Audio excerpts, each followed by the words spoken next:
21 Useful Tips for Speak English Fluently. Be realistic about your English learning goals.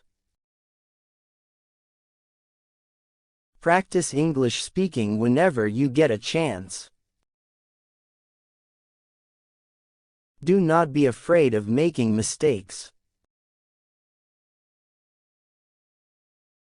Try saying something extra. Listen to English language music. Practice English speaking whenever you try some public speaking. Become part of a conversation group. Watch videos of popular songs online. Practice paraphrasing. Try creating your own response, rather than repeating what people say. Learn to listen better.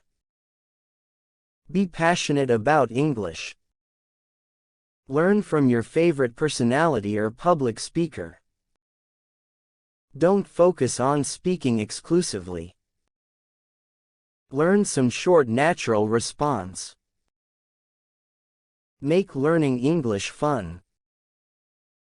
Learn to say things in your own way. Try writing based on new things you have learned. Engage in English activities. Practice English speaking as well, not just reading and listening. Get native English speaking friends and practice speaking with them.